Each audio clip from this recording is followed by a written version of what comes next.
Can you hear me, Rhonda? Rhonda, you're on mute. Yes, I can. You have the floor, Dr. Mitchell. Okay, hi. Good morning, everyone. Welcome aboard. We're happy to have you here today. We're going to have some discussion about know your numbers, which is really important. We will cover subject matter of hypertension, diabetes, cholesterol, and a few other things. We will have first as a speaker, Dr. McCrae. Should I introduce him now? Okay. Dr. McCrae is originally from Detroit, Michigan. He attended the University of Michigan at Ann Arbor, where he received a BS degree in psychology and then his MD degree from the University of Michigan in 1992. From 1992 to 96, he did his internship and residency training in anesthesiology at Loyola University. And in 1996 to 2002, he was associate professor in anesthesiology and attending staff anesthesiologist for Providence Hospital of Cook County in Chicago, and received his board certification in anesthesia in 1999. In 2002, he relocated to Las Vegas, and from 2002 to 17, worked as a staff and partner anesthesiologist with the group, Anesthesia Associates, working primarily in Henderson area.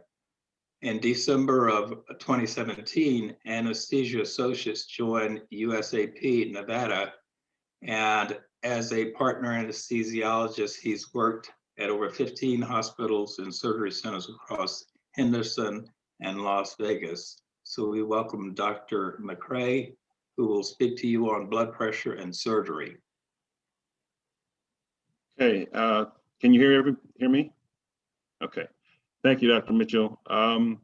Blood pressure is very important, not only for all Americans, but primarily in the communities of African Americans here in the US. And it's one of the things I see on a daily basis, patients that have high blood pressure.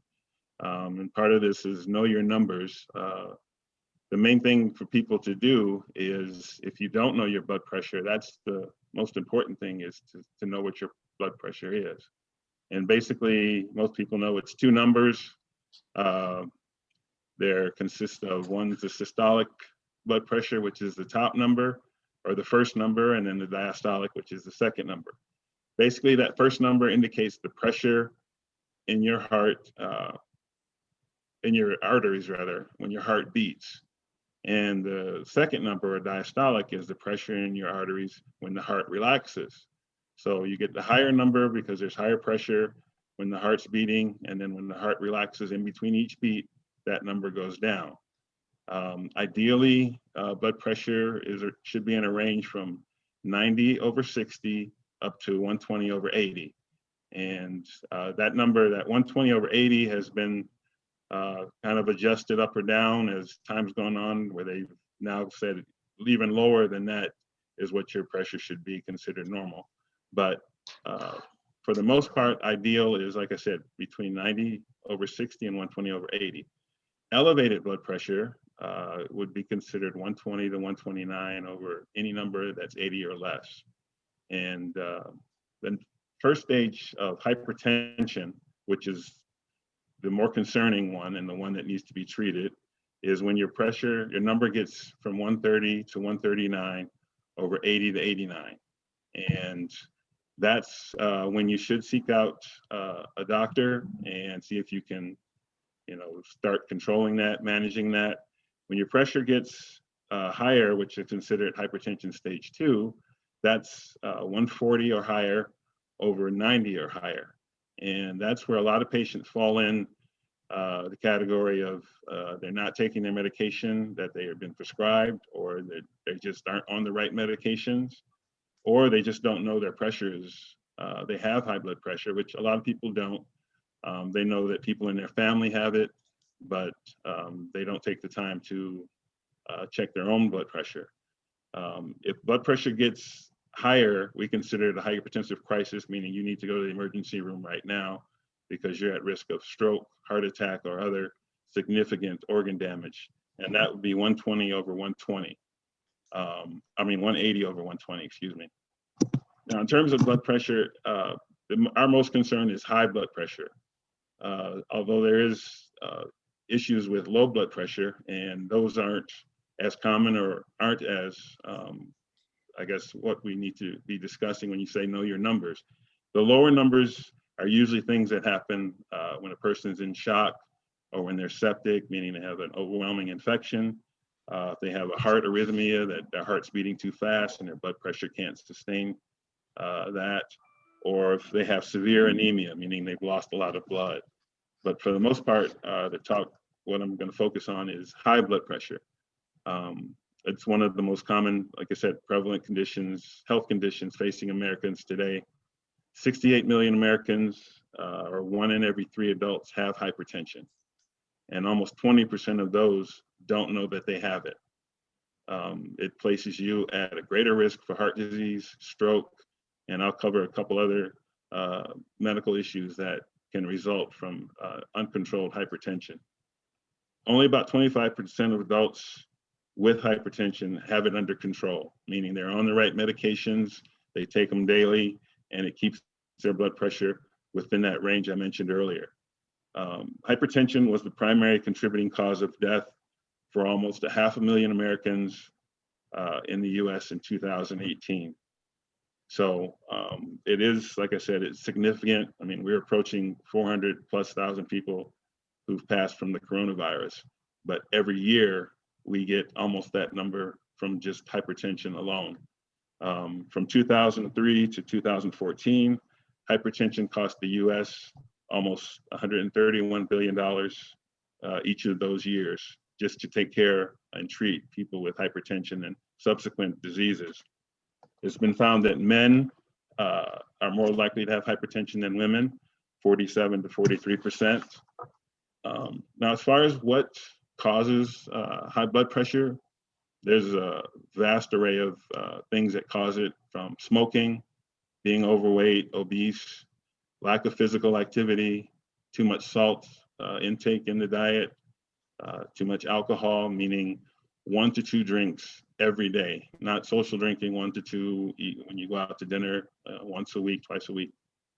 Stress, people that are older in age, as we get older, our vessels get stiffer, meaning that pressure that the heart needs to generate adequate blood flow, that pressure needs to be higher in order to generate adequate blood flow. Genetic, some people are just prone to high blood pressure. Their parents had it, their grandparents had it, their grandparents had it, and so on. Obstructive sleep apnea, where patients essentially stop breathing when they sleep at night. Kidney disease, diabetes. Some people may have what's called an adrenal gland tumor, a tumor that secretes hormones and things in the body that causes the blood pressure to raise. People may have a congenital birth defect of blood vessels. And then some medications, birth control pills, and even cold remedies, over-the-counter cold remedies and decongestants can cause heightened blood pressure. The scary thing about hypertension is that for the most part, in a lot of patients, there are no symptoms. And that's the reason why, if you know your numbers, then you can kind of know, where you fall in that line. But some of the symptoms that people will have are headaches. They may be fatigued all the time. They may have shortness of breath. They may have unexplained nosebleeds. They may have problems with their vision. They may also have irregular heartbeat at times. And like I said, if you know your numbers, that's the way of addressing your blood pressure, and whether it's high, whether it needs to be treated, or if you fall in the normal range and you just need to keep an eye on it daily or as often as you can, just so that you can see where you fall in that line of needing to be treated. Some of the other things that can be associated with high blood pressure: heart attack, coronary artery disease, stroke, congestive heart failure. You can have atrial fibrillation, peripheral artery disease, even cardiac arrest, fatty liver disease, prediabetes and diabetes, gout, acute kidney failure. Those are all things, like I said, that are associated with high blood pressure, especially high blood pressure over a long period of time and uncontrolled high blood pressure. And even in patients who can control their blood pressure, they are at risk for developing these other issues. And so that's why if you know your number, you can decide if you need to go to your doctor and seek treatment. Now, just about every day I see at least one patient, and usually more than that, who come for surgery and have high blood pressure. And sometimes even those patients show up for surgery and we check their pressure. And of course, people have said, just coming to the doctor, being in a hospital, seeing a nurse, seeing a doctor in a white coat is called white coat syndrome. And their blood pressure will elevate just from the stress and anxiety of seeing the doctor, the surgery they're about to have. And usually we can, if the patient knows their number, then when we tell them their pressure is high, they'll say, okay, normally it's normal, or I'm not on any medications. And you can kind of,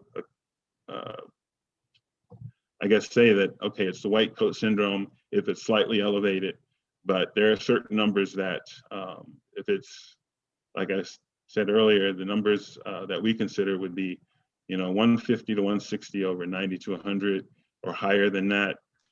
That's usually not white coat syndrome. That's hypertension that is unknown. The patient didn't know they had it, or they're on medication, but it's not adequate, or they're on the right medication, they just don't take it like they're supposed to.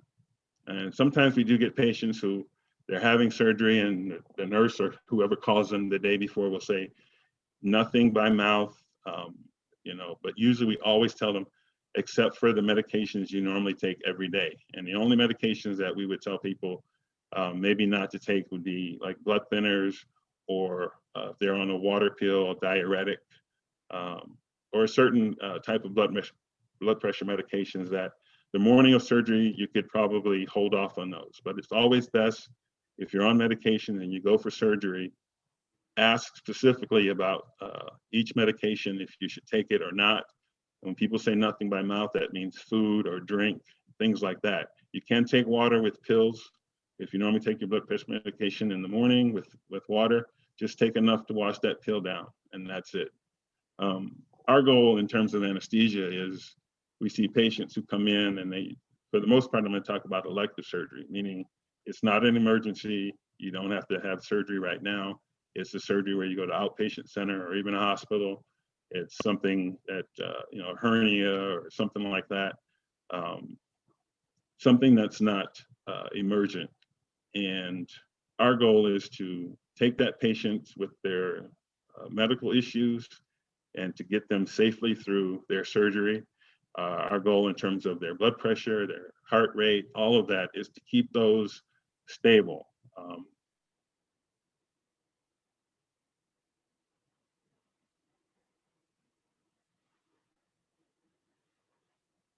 And we get them to sleep, and then once they're asleep, we switch on an autopilot button, and that's it until the surgery's ending, and then we wake them up.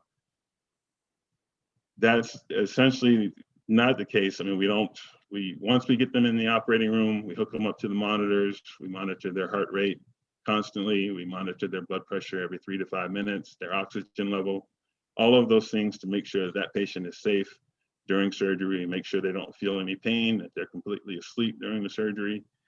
And the main issue with high blood pressure is that once you come for surgery, when we give medications to help you relax and to remove any pain that you might have, those tend to relax your muscles and blood vessels and things, and that lowers your pressure. And a lot of times patients with blood pressure, when they come in, their blood pressure tends to go up and down throughout the surgery. And that's just because we're giving medications to help them relax, keep them asleep, and that counteracts that goes along with the blood pressure, whereas the blood pressure is high, and we're trying to keep it down because high blood pressure under anesthesia means the patient's feeling pain. If their blood pressure is not controlled, before they come to surgery, then it gets even worse as far as trying to control it. We can get patients, as soon as we give them medication to relax them to go off to sleep, their high blood pressure will now become very low blood pressure, and we have to sometimes give them fluid or medications to bring that pressure back up. So, like I said, our main goal is to take the patients who have high blood pressure, get them safely through surgery. The patients who don't know that they have high blood pressure, when the surgery is done, we usually will always have them to follow up with their primary doctor and get them on some blood pressure medication. If we notice their pressure is not very well controlled, we tell them contact your primary doctor and have them adjust your medications because your blood pressure is not controlled. It's very rare that we'll cancel a surgery because of high blood pressure unless it's too high. If it's too high, then instead of, sometimes the surgeons may want us to give them something to help them relax so they can proceed with the surgery.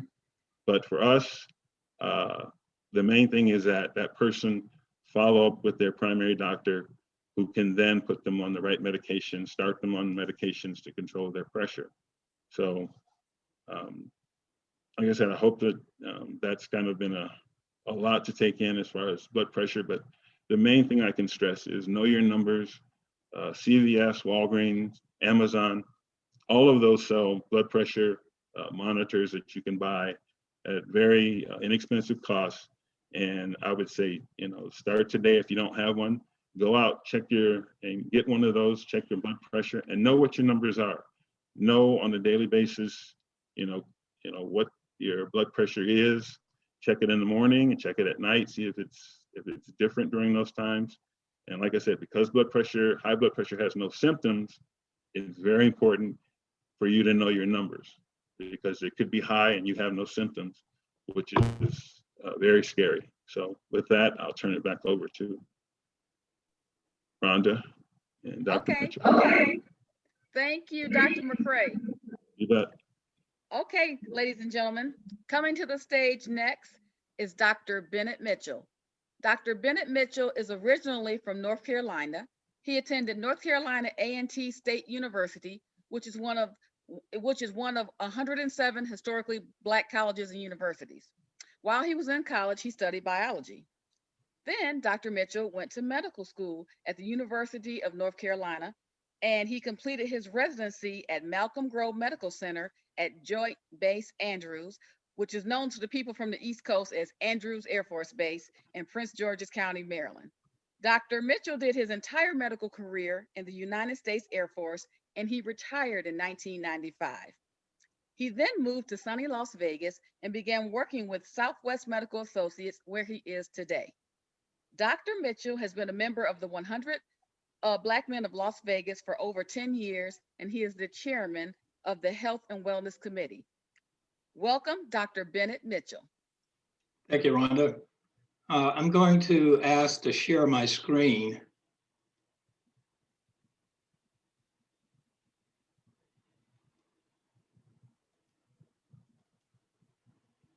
All right. And we're going to do a slideshow. Can you all hear me okay?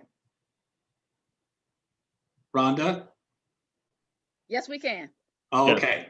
All right. So here we go. Know your numbers.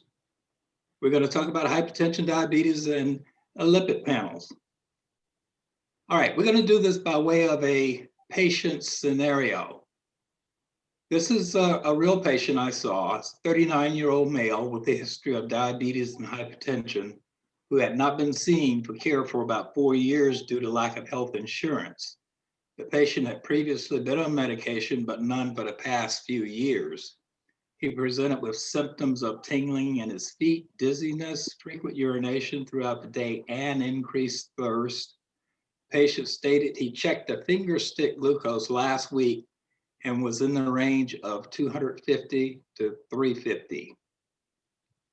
So we see this patient. He gets his vital signs. He's 5'11". He's a really big guy, 388 pounds. BMI of 54, blood pressure, which is high at 158/92. Everything that you will see in red is abnormal. We ordered labs on this patient. His blood glucose was 365. His A1C was 14, all in red. His EGFR, glomerular filtration rate, which is a signature of renal function, is in the normal range, but he does have some microalbumin, which is a signal of impairment in function. Excuse me, Lipid Dr. panel. Bennett. Excuse me, Yes. Dr. Bennett, we can't see your screen. You can't see my screen? No, I can see you, but I can't see your the document you're sharing.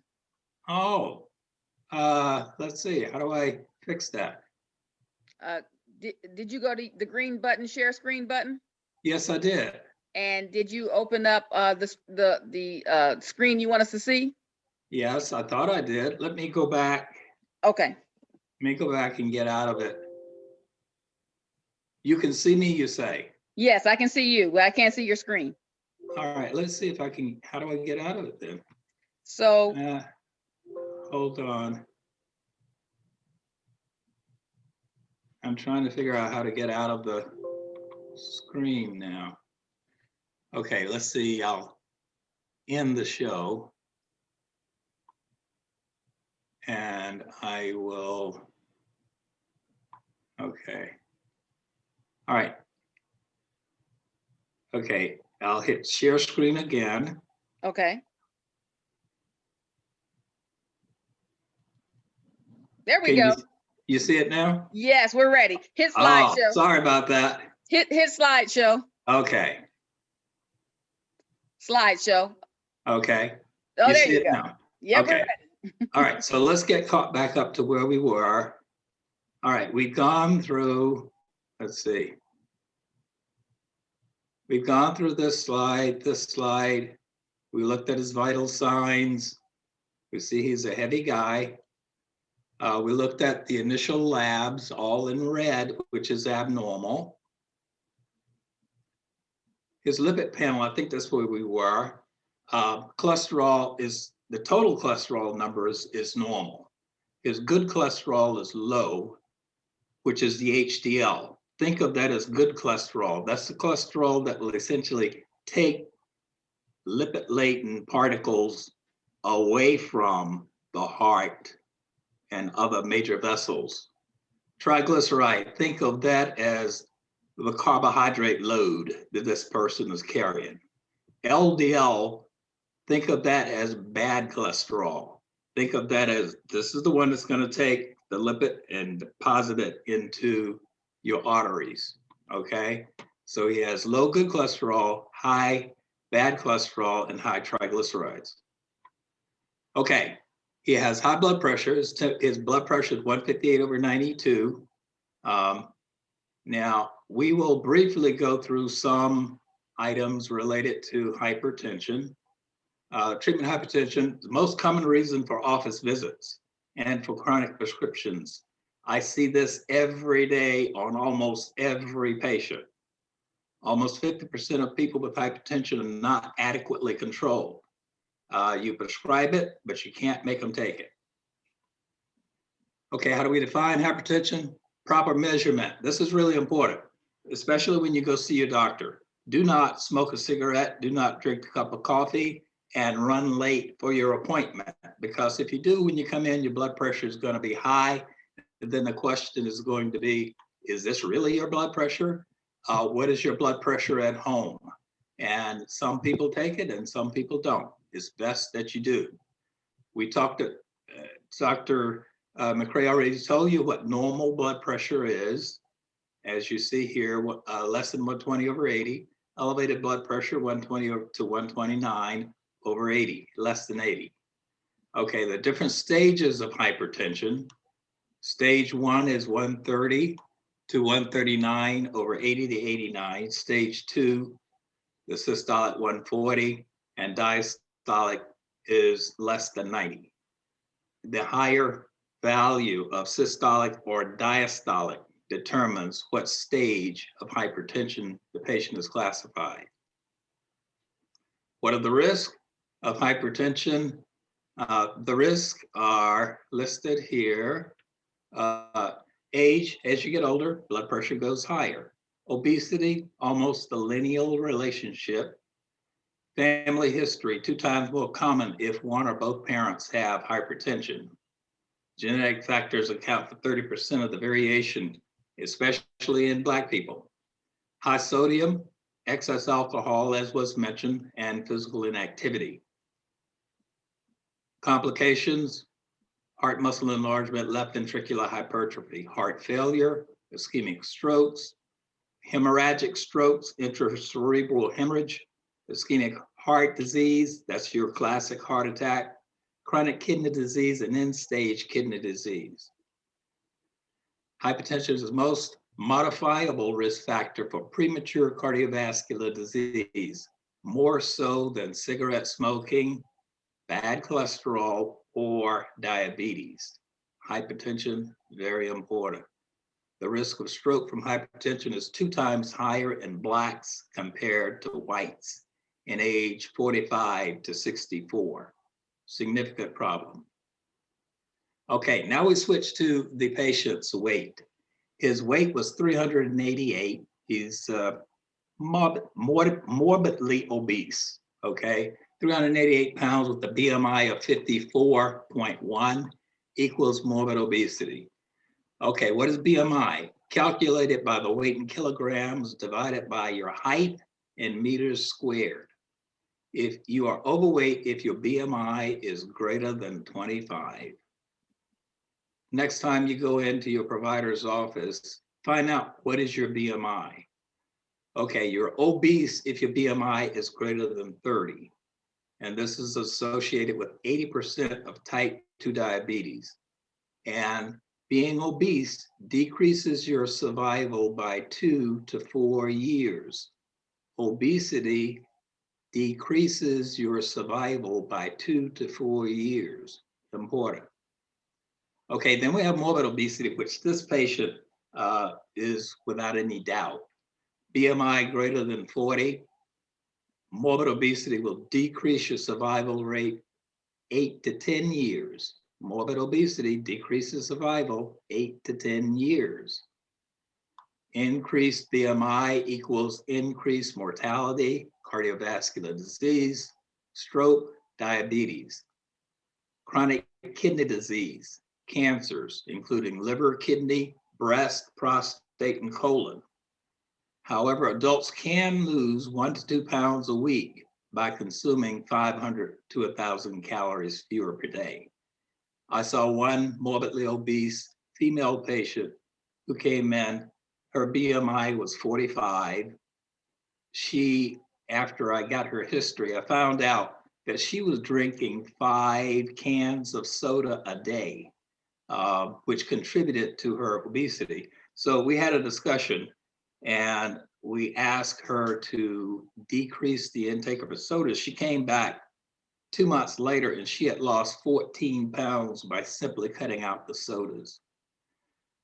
Children who are overweight and obese have doubled in the past 25 years. And you can see that as you walk around with people and their children. The children are looking like their parents. I saw one patient yesterday, mother with child was 3 years old, and I'm sure this child was greater than 95% of what the weight should be for her age, and she looked like a mother. 2 obese people. Okay, we switch to diabetes. Diabetes is defined as impaired fasting glucose, blood glucose 100 to 125. Okay, impaired glucose tolerance 140 to 199, or the A1C is 5.7. As you recall, this patient's A1C was 14. 6 to 10% of pre-diabetics develop diabetes each year. Up to 70% of individuals with pre-diabetes will eventually develop diabetes. So if you have pre-diabetes, you need to pay attention because most people who have pre-diabetes within 5 years will be diabetic. And a pre-diabetic person, each 1 pound increase in weight is associated with 2% increased odds of progression to diabetes. If pre-diabetic, one needs to have intensive lifestyle management, that is, modifying the dietary intake and increasing the exercise activity. One of the things I talk to my patients about in that lifestyle modification is their carbohydrate intake. That would be bread, pasta, potatoes, rice, sweets, and sodas, because those are usually the ones that's causing the problem. That will lead to weight reduction if one pays attention to the carbohydrate intake. Exercise minimum of 150 minutes of moderate intensity exercise a week. What does that mean? That equals to about 30 minutes of walking 5 days a week at a pace of about 90 to 100 steps per minute. So you're moving along like you're late going to a meeting. Okay, diabetes. This patient has diabetes. Blood glucose was 365, the A1C was 14. What is A1C? A1C is hemoglobin, glycolated hemoglobin. It's the percent of hemoglobin coated with sugar called glycolated hemoglobin, okay? You will want to know your A1C, and you oftentimes will have that done if you are obese. How does the A1C correlate with blood glucose levels? Okay, our patient blood glucose was 14, so he's off the chart here. Oftentimes patients will want to know what their A1C is, and then you can correlate. Okay, A1Cs are better than fasting blood sugar numbers. Patients do finger sticks at home and they know what their blood sugar is at the time. And A1C is how much sugar has accumulated on that red blood cell over a 2 to 3 month period of time. That is a better way of allowing us to manage the diabetes.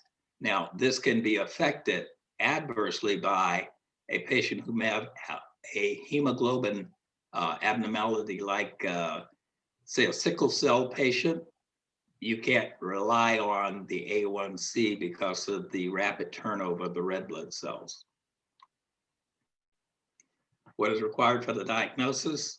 An A1C greater than 6.5 or higher, a fasting plasma glucose of 126 or greater, or a random blood glucose of 200, and or symptomatic, meaning thirsty, hungry, urinating a lot. Recommended blood glucose levels with diabetes. If you have diabetes, your number should be in the morning before meal, 80 to 130. After a meal, the finger stick blood glucose should be less than 180 if one is in good control. How often should the A1C be tested? At least twice a year if stable, meaning the A1C is less than 7. Twice a year is adequate. Quarterly, if the treatment is changed, if medications are changed or the patient is not in good control, then that patient needs to be seen about every 3 months with an A1C until that A1C is below 7 or below. A1C 7% or less reduces microvascular complications, the eyes, the kidneys, the nerve endings, which equals to diabetic retinopathy, kidney, which is nephropathy, and nerve endings, which is peripheral neuropathy. Good management is associated with long-term reduction in macrovascular disease, which is heart and stroke. Okay, now we switch to this patient's kidney function. Overall, the function was acceptable. The GFR tells the function, the microalbumin tells whether there is some damage, if there is abnormality. GFR, you will want to know what your GFR is because that will tell you whether you have chronic kidney disease or not. GFR is the estimated glomerular filtration rate. How many milliliters of waste your kidney can filter in a minute? Healthy kidneys should filter more than 90 milliliters a minute. The GFR is from your blood test, and the urine test is for albumin. Using both of those, one can determine whether there is chronic kidney disease or not. All right, in this patient, there was elevation in microalbumin. A micro to creatinine albumin ratio normal is less than 30. Diabetic kidney disease presents when the microalbumin is greater than 30. There is overt proteinuria when it is greater than 300. And this is all usually accompanied by hypertension. Chronic kidney disease, abnormality of kidney structure or function, and needs to be present for greater than 3 months. So you can't just do one lab test and then label the patient as having chronic kidney disease. Up to 80% of those with chronic kidney disease are unaware. You can walk around with chronic kidney disease stage 3 and 4 and have no symptoms. So it's important that you know what your CKD level is. And your doctor is going to say you have CKD stage something, whatever, 1, 2, 3, 4. Okay, that's what they're going to be saying. And that's going to be based on the GFR. Okay, here we go. CKD stage 1, GFR greater than 90. CKD stage 2, GFR 60 to 90.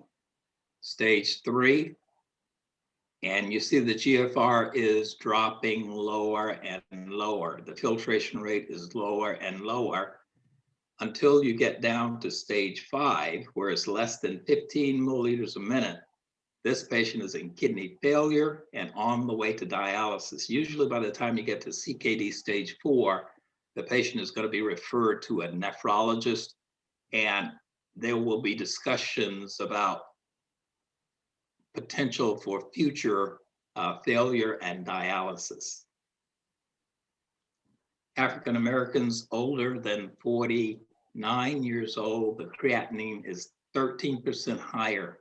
Therefore, the GFR will be reported as a higher number than others. So when we look at the lab values, we have to be careful that we look at the one that says African American, because that number will actually be higher than all others, which can lead to errors in classifying the chronic kidney disease stage. CKD stage 2, present in 20 to 30% of people with diabetes. What are some of the causes of CKD? End-stage disease, diabetes, 40%. The most common cause of end-stage kidney disease. Hypertension, 27%. And this patient's cholesterol. We know the total cholesterol was normal. It was 191. That was normal. The HDL is low. So the good cholesterol is low. It needs to be greater than 40. The triglyceride was high. It needs to be less than 150. The LDL, the bad cholesterol, is 118. Normal would be less than 70 in a patient with diabetes. So why do we order the lipid panel? It aids in the process to determine the cardiovascular disease event risk. It identifies patients at high risk for lipid abnormalities due to genetic disorders, because some people have familial hyperlipidemia and some people have familial elevated triglycerides. You can also use this to identify causes of clinical problems such as pancreatitis. Some patients will present with pancreatitis. You order a lipid panel on them and you'll find that their triglycerides are much greater than 500 up to 2,000. I've seen some patients with pancreatitis and their triglyceride level was 2,000. Manage patients with established cardiovascular disease. Evaluate the efficiency of treatment to lower the LDL. So if one is being treated for a lipid abnormality, your provider is going to have you return with repeat lab tests with the idea that once you're taking the medication, your LDL should be decreasing. Patients sometimes will take the medications as prescribed and sometimes they don't. The lab value will tell how well you're either treating them or how well the patient is actually taking the medication.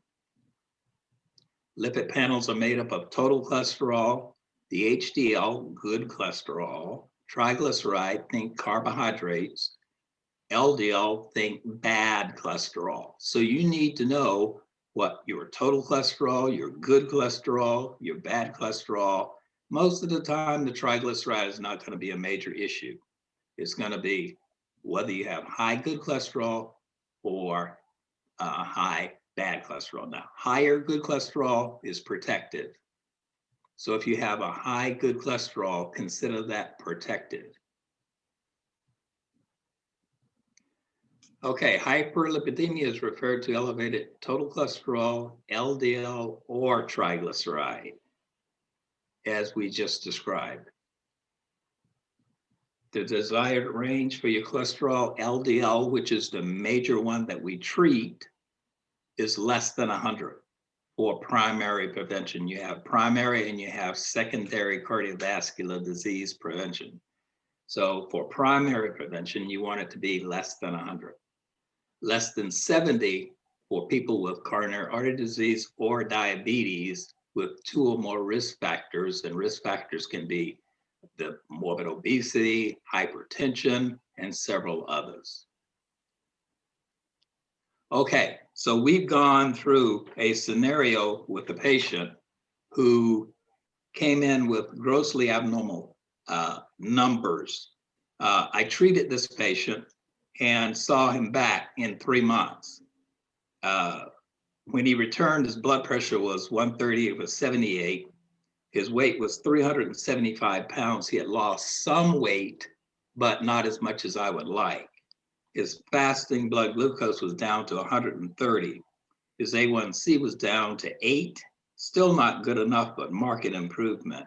Total cholesterol was down to 180. His HDL improved to 35. Triglyceride was 250 and the LDL was 84.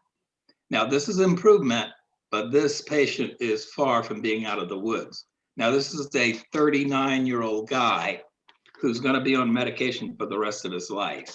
I suspect that after about a year of treating this patient, my recommendation to him is going to be, hey dude, you're doing well, but I think my next recommendation to you is to have gastric weight loss surgery.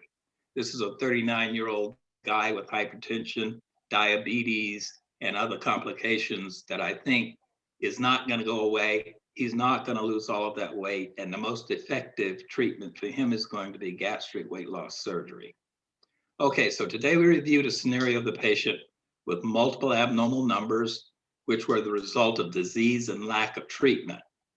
We reviewed the subject matter related to the vital signs, the blood pressure, the weight, the BMI.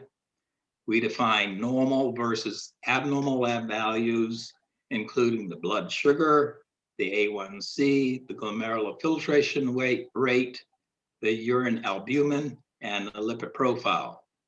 We reviewed pertinent facts related to states of hypertension, diabetes, chronic kidney disease, cholesterol, and lipid abnormalities.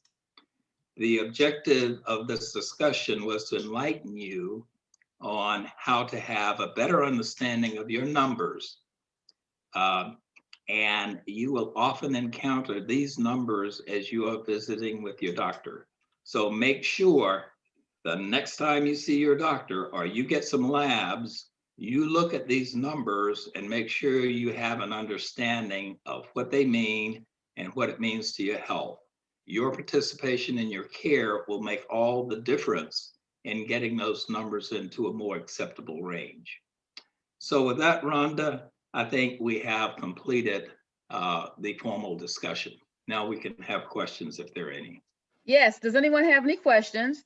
If you can put your questions in the chat and I will read them, or you can turn off your mic and you can ask them yourselves. Step right up.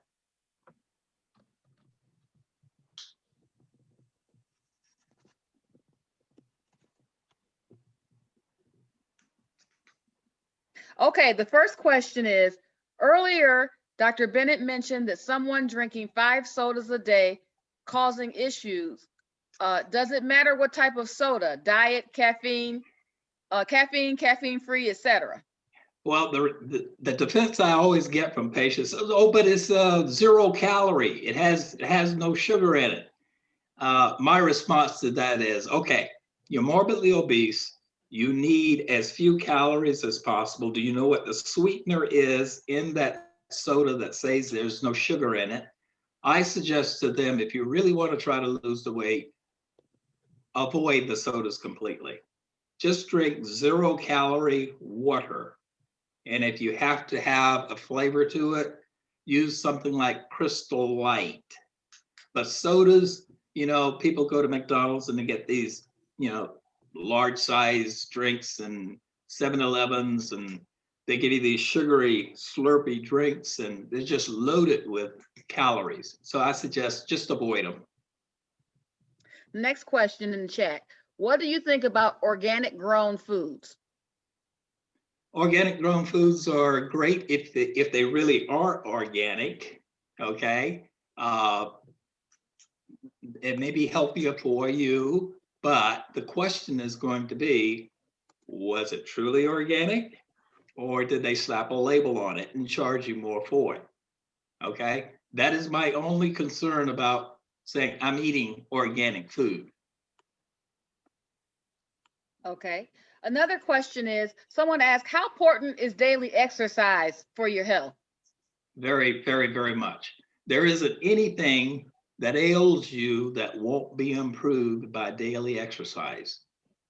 Any disease state you can think of, exercise is going to be included. You have pain patients, you have diabetic patients, you have hypertension, you have any disease state you can think of, depression, you name it. On that list of what you can do to help yourself is exercise. And for most people, I say, especially as you get older, my recommendation is just walk 30 minutes a day, 5 days a week, at a pace where you feel like you're a little bit late going where you would need to be. And that will give you as much exercise for most people that they need as they get older. Okay, great. Dr. Rhea Watson, you have a question? I do, and a comment. This was absolutely amazing. I took so many screenshots so I can go back and okay, let me see what I'm supposed to be asking and talking to you. So a couple of questions. Dr. Mitchell, how would we be able to see you as a patient if we were interested in that process? Okay, I'm with Southwest Medical. It will depend on your insurance. If your insurance is accepted by the organization, then I can see you. Okay. And then, so I heard you mention the case study, the gentleman you were blessed to work with, and kudos to him. I hope this improvement, if it wasn't, something you made up, I hope this improvement. Oh no, this is real. Continuing. That was super impressive. So if you had a patient, I'm just going to use myself, who was 235 pounds, which I am, and I've lost about 30 pounds over the last 2 years. Great. But I've been steady at 235. I kind of go between 230, 235, 230, 235. So some of the things you gave me, I definitely think I know I can improve. And I love the idea that can decrease my weight by 1 to 2 pounds. However, do you feel that could be the same scenario and suggestion in regard to the weight loss surgery? Do you think that's more realistic than the alternative? If you have other comorbidities, weight loss surgery is always, effective for most people. However, I have some patients who've had weight loss surgery and, initially they lost 50, 70, 100 pounds. You see them 2 years later, guess what? They gained 75 pounds, okay? So the surgery is not the cure-all, it's the change in the behavior is where the concentration needs to be. So again, I say, the carbohydrates, bread, pasta, potatoes, rice, sweets, and sodas. You must modify in your diet. And if you do that, you can lose 1 pound a week simply by modifying the intake of the carbs. If you are exercising and you're still not losing weight, then the next thing I would suggest to you is then you're eating more food than you actually need for what you're doing. You may want to consider using a smaller plate, okay? The other question I ask patients always is, well, do you eat until you're full? And most of the time the answer is yes. Wrong answer. You don't need to eat until you're full, okay? That's Okay. a part of the problem. The other question is, when do you eat? When is your largest meal? The mistake a lot of people, especially here in Las Vegas, make is because we're a 24-hour town, they eat dinner at 9 o'clock at night, 10 o'clock at night, and they go to bed. That is not going to help. So all of those are a part of the equation. I appreciate that. I'll definitely implement those. Sorry, Miss Rhonda, thank you. I okay. appreciate it. I wrote them down, and We'll send you a bill. that's okay. I know I need one, but that's this That was a week's goal. concept. That's fantastic. Thank you, Dr. Watson. Thank you. Brother Armand Keller has a question. Brother Keller?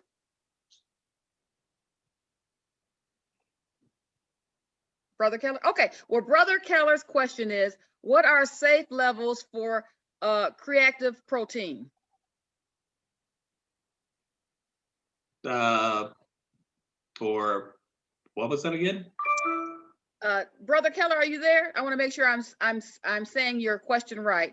He wrote in the chat box, what are the safe levels for he said creatine protein, but it might be creatine protein. Creatinine. Well, the creatinine, as I think, would relate to the effect on kidney function. Okay, what is the GFR, glomerular filtration rate? And like I said, the kidney function is based on your GFR, how well your kidneys are functioning. If there is kidney abnormality, then you will also look at the albumin. If you have more than expected albumin or microalbumin in the urine, then it means that the kidney has some abnormality. The GFR will tell you how well the kidney is functioning. And if that GFR is going down, then you are not doing well. Okay, great. We have another question in the chat. Brother Perkins wanted to know, how good are vitamin supplements? Well, vitamin supplements are okay. I get that question all the time. Should I take supplements? My answer is, for most people, it's okay if you want to. I'm not a great fan of supplements unless it is documented that you have a deficiency. Most of what you need grows in the ground, grows on trees, okay, comes from the water, stays on land. Most of what you need is in the food you eat. If you're eating adequate fruits and vegetables, you're going to get all the supplements you need for the most part, okay? For the meats, I recommend fish, chicken, red meat, no more than twice a week, okay? But as far as supplements are concerned, I'm not a big fan of supplements because most of it is just making expensive urine, okay? It goes in you and it goes out in the urine. So I'm not a big fan of supplements. I'm a big fan of eating properly. And that's making sure you're getting your vegetables and your fruit. Okay, great. We have a question from Brother Clarence Rogers. Clarence Rogers? So what impact does eating a plant-based diet have on diabetes? Plant-based? You know what? I've never seen a vegetarian diabetic. Now that you mentioned it, I do not have a single diabetic who's vegetarian. Now, there may be some out there, but I've never seen one, okay? Vegetarians, typically, you're not gonna be morbidly obese. In fact, most vegetarians are not obese, okay? Because they're more health conscious. If you are a vegetarian, you're likely more health conscious anyway. So being a vegetarian for the most part is a good thing. However, I would say, even if you're a vegetarian, fish and chicken is not a bad addition to your intake.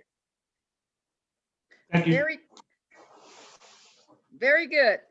We have another question from Tanya Pappy. Tanya Pappy, you can answer your question. Okay, that person's not here, but their question was, how do you feel about the keto diet?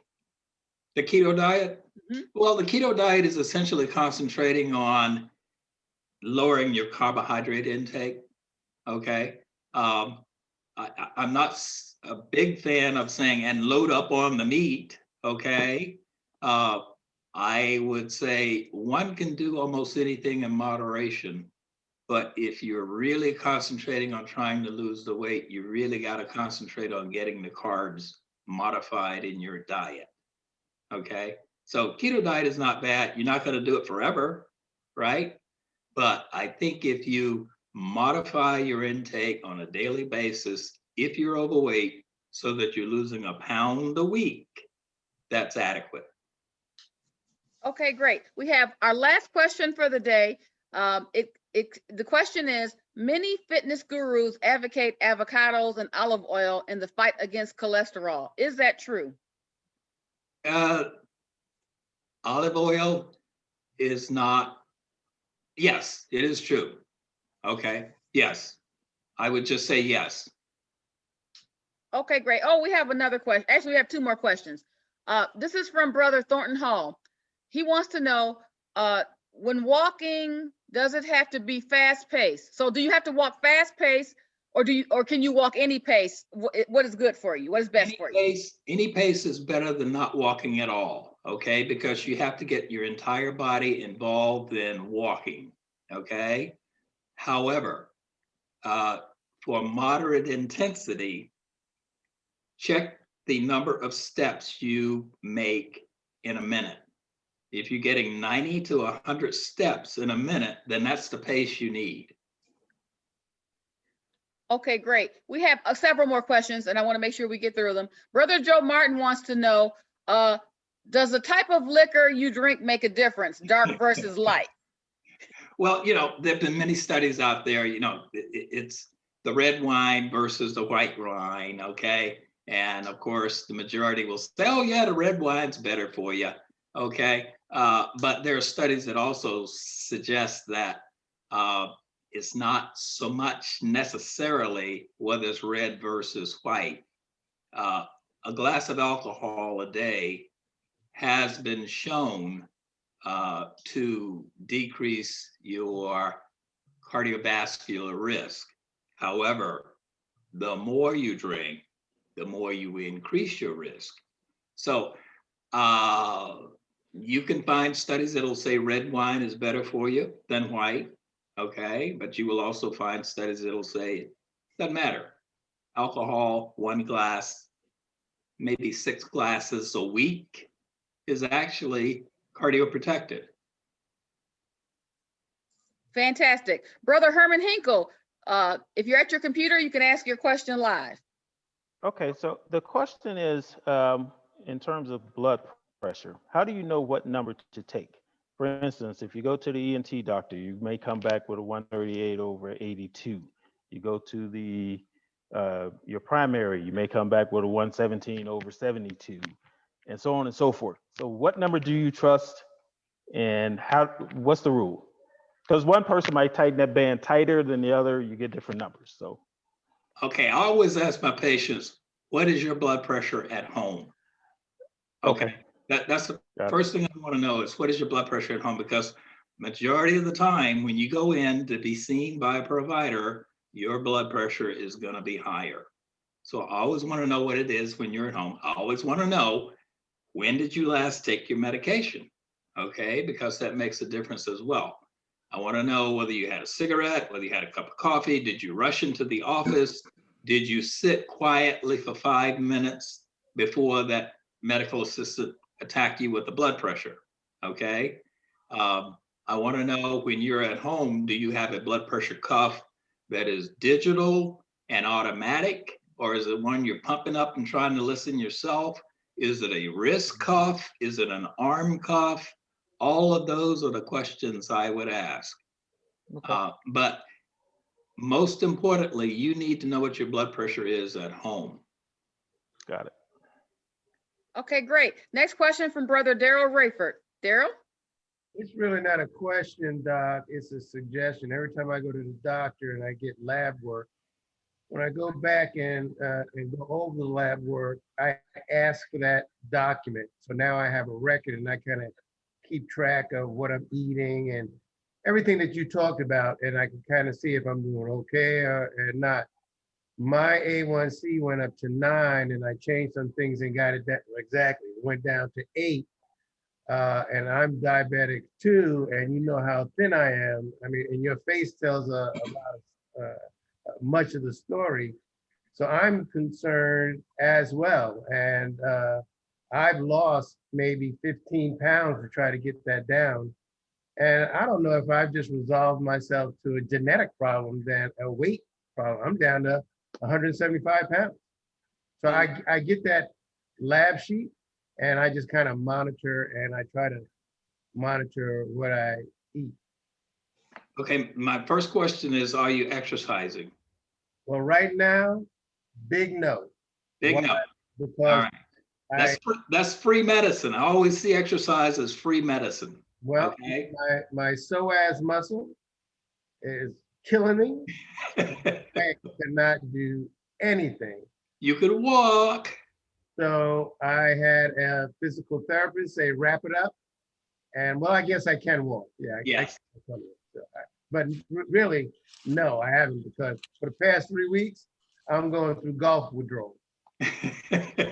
My recommendation would be walk 30 minutes, 5 days a week. Okay. Okay, you're not concerned with losing more weight. You need to get the large muscle groups in your leg exercising to burn off that excess sugar that you have in your system. I would start first with the walking. Okay. All right. But do you recommend everybody get that lab sheet? Oh, absolutely, because you need to know those numbers. Okay. All right. Thanks. Great. Our next question comes from Brother Joe Martin. Joe? Okay. Joe's question is, any theory as to why heart disease is worse for African descendants in America versus Africans in the rest of the world? Diet. Diet. Okay? It's what we eat. That's really what it comes down to. What is the difference in what they eat and what we eat? Many studies have shown people who immigrate to this country get disease that their family members they left don't have. It's because of what we eat. You are what you eat. Fast food is killing us, and especially in the African American community. Fast food is killing us. That's why we have so much diabetes, obesity, and it is a significant problem in our adolescents. Look around at teenagers, okay? Our teenagers are in real trouble.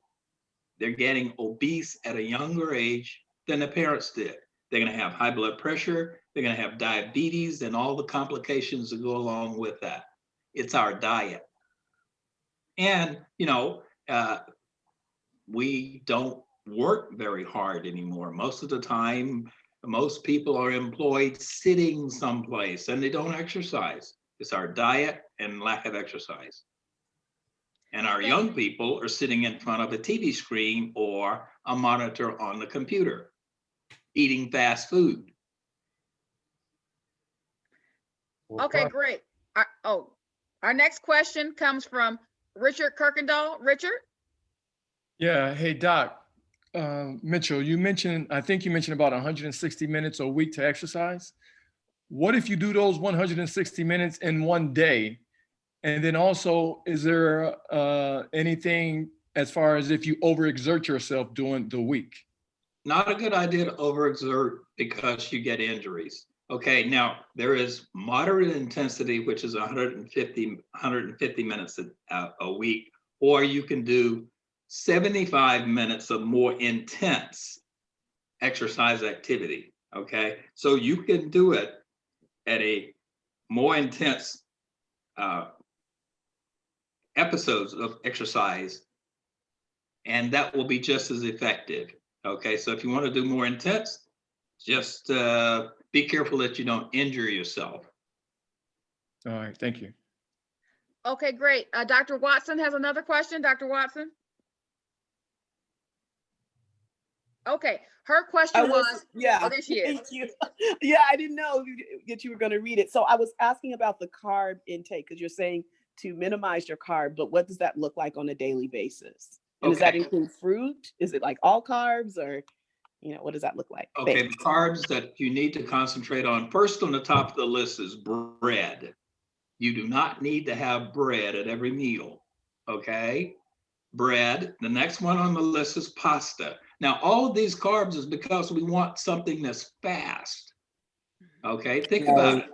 You're preparing your meals, you want to do something quickly. Guess what? You can cook those noodles in no time flat, right? So it's because we're spending too little time preparing our meals properly, so we do something that's fast, and it's going to be carbs: bread, pasta, potatoes, rice, sweets, and sodas. Okay, and then we add fast food onto that. And of course, they want to know if you want to upsize that. And the answer, of course, is yeah, I want to upsize that. And those are big bags of potatoes, okay? And you get those great big old buns with the bread in one of those burgers. Take away half of that bread. Don't eat 2 pieces of it. Take 1 piece of it instead of 2. These are things that you can do every day. So what's the most I should be consuming in regard to carbs? The grams or what have you? I wouldn't put it in that manner. I would say, are you eliminating enough to lose a pound a week? And I say to my patients, I want you to step on the scale once a week. Once a week. You pick the day you're going to weigh in. Say you pick Sunday. Every Sunday morning, I'm going to get up. I'm going to step on the scale. Did I lose a pound? If I didn't lose a pound, I didn't do my job. Next week, I'm going to cut back more on those carbs, or I'm going to exercise more. In the week, I step on the scale. Did I lose a pound? If I did, I was successful. And then I'm going to keep repeating that. Your only goal is 1 pound a week, not 40 pounds, 1 pound. And if you do it that way, you will eat the elephant 1 piece at a time instead of saying, I got to lose 50 pounds. That's not going to happen. You only need to lose 1 pound, but that's every week.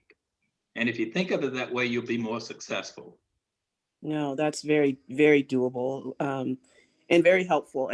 I know why I'm just kind of sustaining and maintaining my weight. So I appreciate it. I look forward to the next one when I can tell you some new information.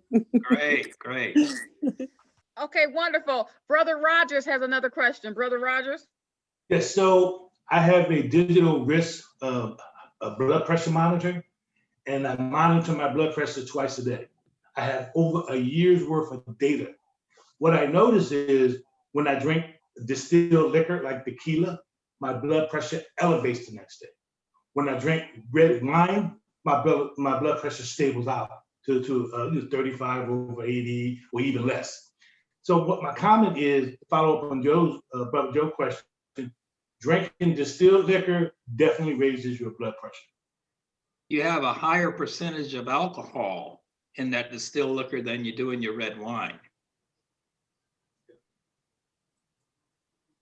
So I should just stop drinking tequila. Smaller amount if you're going to drink it. Don't drink much of it. I got you. Okay. Okay, great. We have a question from William Witt. William, take the floor. Okay, William, I'll read your question. William wants to know, what's the best way to vet a primary care physician if you feel you're not getting quality care from your current physician? What's the best way to do what? What's the best way to vet a primary care physician if you feel you're not getting quality care from your current physician? Word of mouth. Word of mouth. Okay, find out from someone else who's satisfied with their physician. Going online to try to find a physician is questionable because, you know, you'll see these ratings online and they may or may not be accurate and reliable. I would ask several different people, who's your primary care provider and are you satisfied with them? That is the best way to find a good doctor. Fantastic. Willie Coleman, you're next. Willie Coleman, would you like to answer your question? Sure, I have no problem. Thank you for the presentation, gentlemen. It was excellent. I just had a question. Getting older, and they told me that arthritis is starting to set in certain parts of my knees and joints. So how do we prevent or combat the effects of arthritis?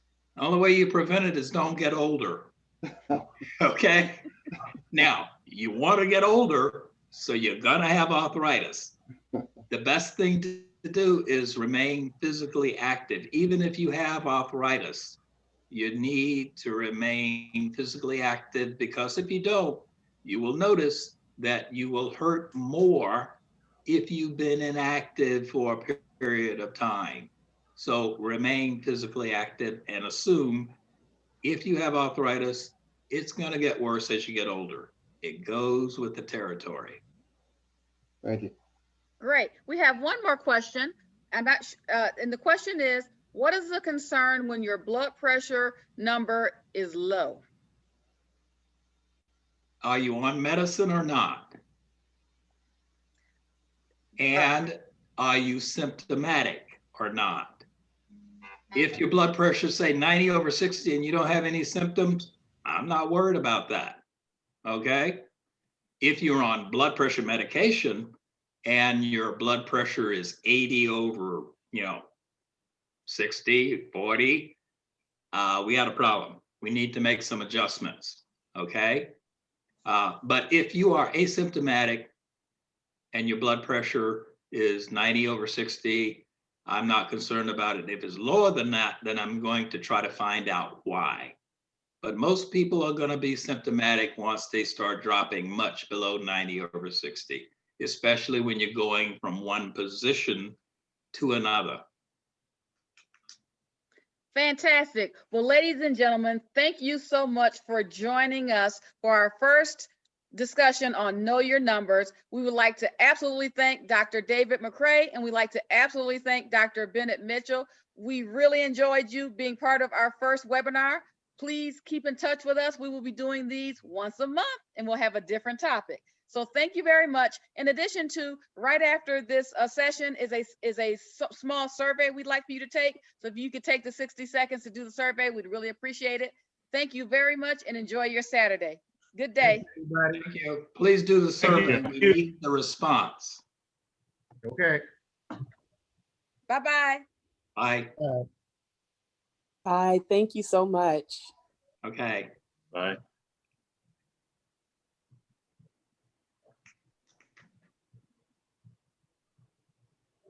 Do we stay on for the survey?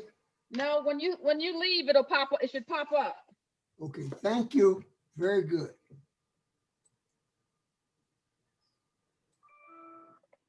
It didn't fucking pop up.